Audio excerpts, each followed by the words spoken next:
All right, that was about 20 kgs and 2 years ago, that picture. But I'm so glad to be here. Thank you, TEDx team. I've built a bit of a prototype. It's a web-based, URL-based product. And we're all going to take an exam today. So we'll be taking an exam. You know why we'll be taking an exam? Because it's a catalyst for change. It's whenever you take an exam, you realize, oh, I'm so bad at maths, so I better get better at math. That's a catalyst for change. It's a catalyst for quality education. And it's something you all hate, isn't it? So what we'll do is, we'll stay true to the TEDx culture of not answering the questions. So that's all I'm going to do today. We're only going to answer questions, but we'll have to stick to the format. Now, the TEDx format is, you're not supposed to raise your hand and answer questions. The TEDx format is that it's supposed to be a monologue. So I'll keep it as a monologue. If you know the answer to the question, you can quietly show off to your neighbor. If you don't know the answer to a question, you can still pretend and quietly show off to your neighbor, but don't say it out loud. So we're going to play a little bit of Kaun Banega Karorpati in a sense today at TEDx, right? All right, now, before I ask this question, what is an exam? Exam is basically a way to measure human performance. And the reason we've always had to measure human performance historically is that we've had jobs for humans to do. We've had some humans who have to fly an aircraft, some humans who have to do our accounts, some humans would have to do surgery. And there's no way on earth without checking whether the human is capable to do it, would you actually hand it the surgical knife? Now, would you? So you're living in a world where you have specialized tasks and you want to measure human potential. You want to predict outcome. The only way to predict outcome is by measuring human potential, and that is an exam. Sadly, we all hate it, but that's the only way to get ahead in life. And the moment you get feedback from the exam, you get better, right? So we all understand what exams are. Now, my claim today and this TEDx talk, and I'm so grateful to come all the way here to Ahmedabad. My claim is that exams are really going to change. But before we make that journey of how and why the exams are going to change, I'm going to take you through some questions. We'll do this exam, like I said. I don't want you to worry too much about whether you know the answer, but I want you to observe the exam pattern that I've created here today for you. All right? So I want you to try and stay plugged in, stay engaged with me. Whether you know the answer or not is fairly important. If you do, it's good. But if you don't, try and observe where I'm going with this story about exams. Is that a good deal? You good? Right. So let's start. Kaun Banega Karorpati Sai? Who created the first standardized examinations? Now, I don't know if this is visible to you. This is again, I feel it's visible to me. So we are that. Thank you so much. If you would zoom in a little more, yeah. So who created the first standardized examination? Now, we're all Indians. Everything good has been done in the world by India. So maybe Nalanda University, but that's not the correct answer. So option A, I'm already telling you, is not the correct answer. We've invented yoga, we've invented meditation, we've invented a whole bunch of good things in maths and geometry and trigonometry and music, but we have not invented exams. ये जो exams का सरदर्द है, ये हमने नहीं बनाया. We haven't done it. So, is it the Romans? Is it the Senate of the Romans? Well, no. They've invented politics and backstabbing and gossip, but they've not invented exams. Is it the Ottomans? They invented discipline and religious studies, the madrasas. They did not invent exams. The correct answer is the Imperial Civil Service of China. Let's go next, right? Now, the service of China was actually started when the Emperor of China started getting very insecure. Imagine this, the Emperor of China back in the day became insecure. Why? Because there was too much nepotism in China. His entire court was full of nepotistic bureaucrats. They used to control the country and they were beginning to get powerful because the son and the son and the son of the son, all of them had come together and they were starting to threaten the emperor. So what he said, listen, I want imagine this China back in the day saying, I want meritocracy. I want to make sure that my bureaucrats are the most talented people in China. And so he invented this examination, which is called the K. You should Google it. It's called the KU exams. It actually survived as many as 1,300 years. It's a 1,300-year exam. Now, the exam, I don't know how many of you have, I'm sure all of us have taken exams, right? You take a 2-hour exam, 3-hour exam. The KU exam was a 3-day exam. You used to be put into a prison cell, like a small cubicle kind of a prison cell. You're not allowed to go anywhere. They'll give you water, it may, maybe not. And they test you on all kinds of crazy, confucius kind of questions. There used to be this very famous kind of essay that they would force you to write. It was called the 8-legged essay. And you had to write all of that. And you know what was the purpose of the exam? It was not education. The purpose of the exam, of course, the emperor wanted to save himself from having powerful bureaucrats. So he wanted talented Chinese people from the masses to come in. But the main purpose of the exam was actually to identify loyal, obedient admins. That's all they wanted to do. They were not worried about you. Right? The Chinese, when they started it, they were not worried about whether they can identify an Einstein out there. Nah, they don't care. They were worried about whether we could find loyal people. They want bureaucrats, people who do as I say. And of course, they managed to do a great job. You should read up about the KU exams.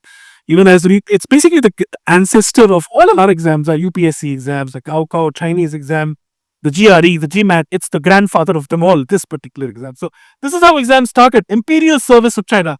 Kaun banega crorepati? Question number 2. We press next. Which ancient text? Now, that was about the first exam ever made. This is an interesting other exam, which is which ancient text used oral examination as a mode of learning. Oral examination. Now, this one is a no-brainer. I know some of you know the answer. They're all good aliens, and it is correct. It is Upanishads. Our Upanishads used to have our people engage in oral dialogue. And this is where the Indian culture is so beautiful, right? We have always had examinations which are customized, human to human exams. It used to be between a teacher asking a question and a student asking a question. That was the exam. That whether the question that the student asks makes the teacher ask his next question well enough was what was being assessed. Are we inspiring thought? And this is what Upanishads used to do. Should look up the story of the famous Nachiketa. Wonderful story in the Upanishads. Again, when Indians got involved, well, we were intellectual about it. So we did our exams, but our exams were not crazy like putting people into a cell and getting them to write answers. It was fun. It was talking. And we're good at talking, aren't we? Right, some of us are. So, ancient Sanskrit texts forming the philosophical foundation of Hinduism. Of course, you've all heard of Shruti and Smriti, and this ensured a very deep understanding through the process of questioning, dialogue, of the custom kind of an exam. Right? Personalized exam. The Guru had the power. The Guru was the admin, the Guru was the decider, and the Guru told the Shishya, he would say, you are good enough, my son, now to be king. And then you'd have one of them become the king, the other become a priest, the third become the local cobbler, so on and so forth. Right? That was another kind of exam. Now, these are two fact-based questions. Let's go to the third one, Kaun banega? Why did 16-year-old, this is now modern times. We're moving modern, right? So we started the first one, China. We came to India. Now we're going straight to Zurich. Why did this man, Einstein, actually failed his entrance exam in 1895? In 1895, he would have been around 16 years of age. He took an exam, he failed. This should be an easy enough guess. I'm not going to waste too much time. Of course, he didn't fail because he was bad at maths. Of course, he didn't fail because he was bad at physics or geometry. He was basically a dud at French and history. If you're expecting the man who says E equal to MC square talk about the Russian Revolution, he's not going to be able to talk sense at all. Now, this is another problem with our exams, right? Are we letting go of our Einsteins just because the format decided by one random uncle sitting in one random education ministry is saying that, you know what, Marathi to aana chahiye. Because of his Marathi marks, he's not getting an admission into an engineering college. And I'm just using Marathi as a slightly, stoking of a debate. But the idea being that who decides the format of these exams? And why should Einstein know about history and language and all of that? That's him. That's an AI generated Einstein. But he excelled in maths and physics. He failed this one. The good news is he then attempted it 1 year later. He was young. He was just 16. By the time he was 18, he cracked the exam. He went through. He did actually do a little bit of education, but he was anyways mad enough to go on and do other stuff on his own. Next question, please. Now you would have noticed so far we're moving closer and closer in time. Now, if you go around this room and you look at the most depressed person, he'll tell you I prepared for the IIT entrance exam. If you go around to the whole town and you look for the most depressed person in the whole town, you'll say I prepared for the medical NEET exam. If you then turn in the most depressed person in India, you'll say I prepared for the lowest success rate, 0.2% success rate exam called the UPSC exam. Of course, there's a movie, a nice Bollywood movie. I really enjoyed that one, Vikrant Mase. Right? 0.2%. Now, again, when I'm saying this number 0.2%, this is not factual.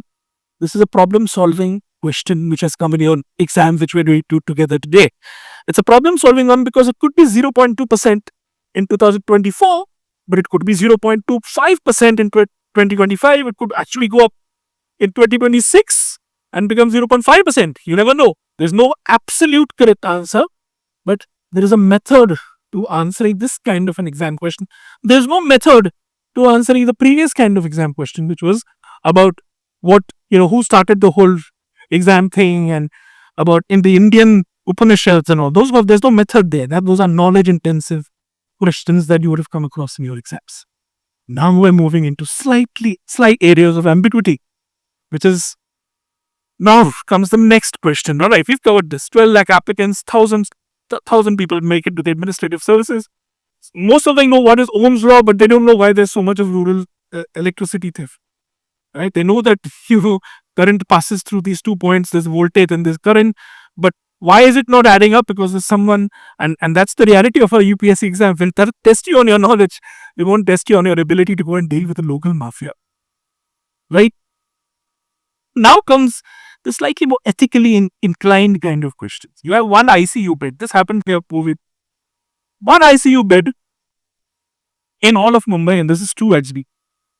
And very hard to decide who gets it. You have 4 options. You have a young parent meaning maybe the parent has a 4-year-old child at home, a vaccine researcher, a 80-year-old community elder, someone old, and of course, boss, I'm not figuring this out. Let there be a random lottery. Right? That's option 4. Now, there is no absolute correct answer to this kind of a question. This starts becoming an assessment of what you want to prioritize. Let's go to the next one. The answer here is, go to next. It depends on whether you want to prioritize life years, whether you want to prioritize dignity, because it's an elderly person involved, whether you want to prioritize social utility, the vaccine researcher might save millions, or whether you just say, boss, as far as I'm concerned, I want to save my job. The way we decide has to be random. That's also a fair enough answer. So, exams which now start testing you on decisioning capability are getting closer and closer to your real world problems. Exams that tested you on your knowledge are further and further away. All the tough questions are hard, but they're further away. Now AI steps in. Artificial intelligence, which is my next ugly slide. It gives the human being a democratization of memory. Everybody knows everything that everybody knows. Everything is now digitized. Everything you said has been recorded and put in some quantum computing chip somewhere. It's all digital data. And if she knows something, I know something. If she knows about climate change, I know about climate change. Why? Because we're sharing the same knowledge base. All you have to do is write a voice command, speak a voice command into your chat GPT, and you're going to get the answer. You'll get the correct answer. You'll know how much the temperature has risen. You'll know how much wastage there is on planet Earth. You'll know these things. These are all knowledge-intensive questions. But you don't know what to do with it. Right? And that's why what has happened now with large language models, and I teach this, of course, at some of the IITs, is that the advantage that we had of cognitive strength as a human being or as an individual, because I'm smart, I'll get a better job. That's gone. That advantage is gone. I'll keep the next line. Now I know I'm making a slightly controversial statement. You still need to be smart. I'm not saying you need to be a Dumbo, but the advantage, that differentiated advantage that you had, has gone. As a human, basically, if you look at human beings, there are three features. And I've got 2.5 minutes to summarize. There are just three features we have. You have physical strength as a feature. I'm talking about broadly speaking. Yeah, you can tell me within physical strength there are, muscle strength, this, and of course I'm the last person to talk about all that. But physical strength is one feature. Then there is cognitive strength, which is how your brain thinks. That's another feature. And then there is human strength. Now, I don't know what that is. Now, what has happened with technology, over periods of time, each strength has been stripped away from us and put into machines. Right? Ages ago, 100 years, maybe 300 years ago, if you were looking at a farm, a large agricultural farm, and you would see two people, one physically strong, muscular, and the other one very weak, you would obviously say the guy who is strong will make more wealth, because the farm requires him to push the cart and the plow and make physical things and crops. So you need physical strength, but that went away the moment you had tractors. That went away. That physical strength advantage went away once you had things like tractors come into the world, push button stuff, which now moves.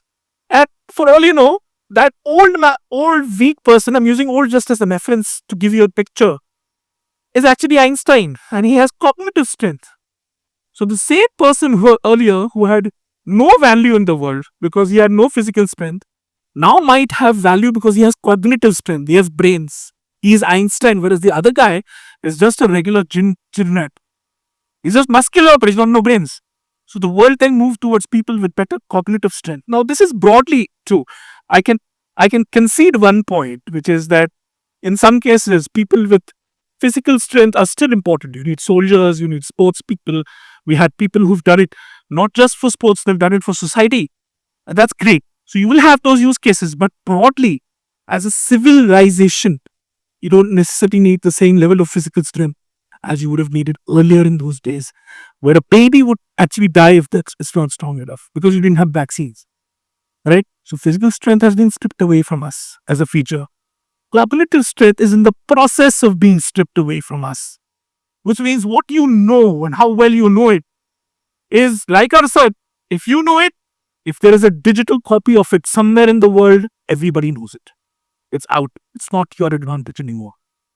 What is going to help us survive now is your human strength. And that's where we'll actually end up going back to the Upanishads, where those conversations about integrity and character, about facing up to difficult times and failing and coming back again, and why you would take a certain decision, that is what is going to get you the next set of jobs. The job interviews I take for my team at Prometric, and I work for Prometric now for about a year, and we are an assessments company. But the interviews I take are no longer bothering about how technically sound you are, whether you can build this kind of a PBT, or whether you can, impress me with your knowledge on biology, etc. They're purely about me giving them situations and see how they go about thinking. The next exam is not about what knowledge you have, it's about what you are. That is what you have to prepare yourself for. The other part, you're stripped away of every other feature. Nice.